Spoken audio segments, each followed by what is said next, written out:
All right, today we're going to talk about something pretty incredible, a single court case that basically forced an entire nation to rewrite its own history. And believe me, this isn't some dry, dusty legal story.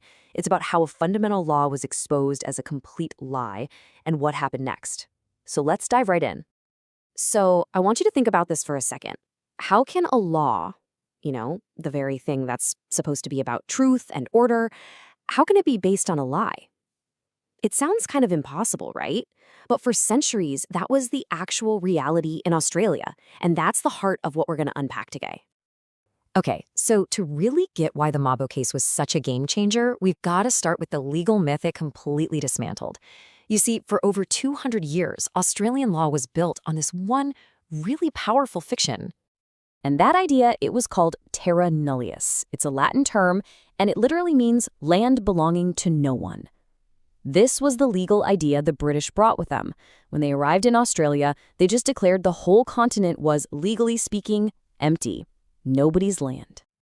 And fiction is absolutely the right word because, obviously, Australia was not empty. Aboriginal and Torres Strait Islander peoples had been living there for tens of thousands of years. But under this idea of terra nullius, all their complex systems of land ownership, their culture, their heritage, all of it was just made legally invisible. In the eyes of the brand new law, it was like they weren't even there. So, how in the world do you fight a legal fiction that's been treated as solid fact for 2 centuries?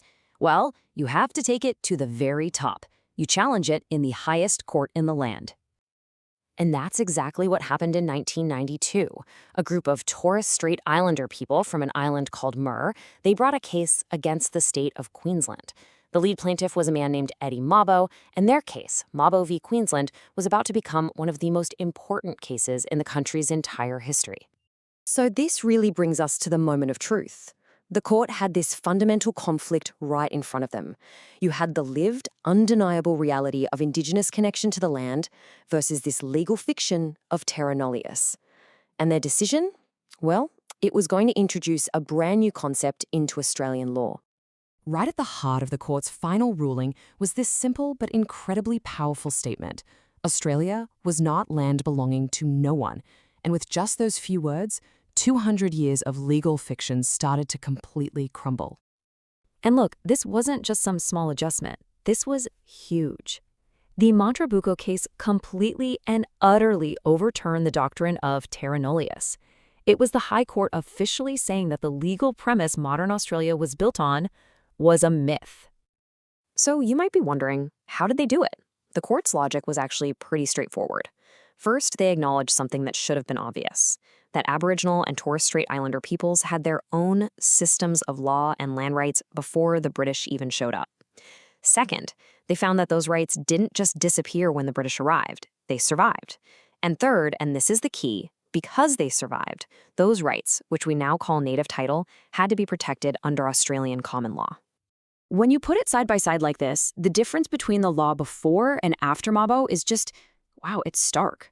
You go from a legal fiction that basically erased traditional rights, making them invisible, to the legal recognition of native title, where those exact same rights are finally seen and protected by the very system that once denied they existed. You really can't overstate the impact of this decision. This wasn't just about one little piece of land or one community. This was a fundamental rewriting of the entire nation's legal relationship with its own past and with its first peoples.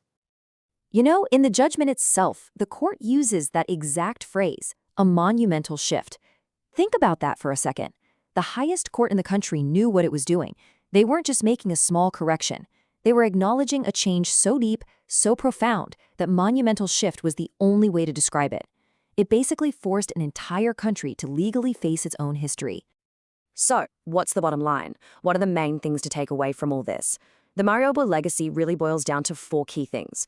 1, it ended the legal lie of terra nullius. 2, it created and wrote the whole new doctrine of native title into law. 3, it officially recognized that traditional land rights survived colonization.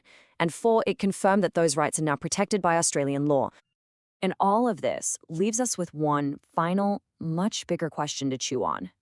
What does it actually mean for a country to legally acknowledge a fundamental truth about its own history?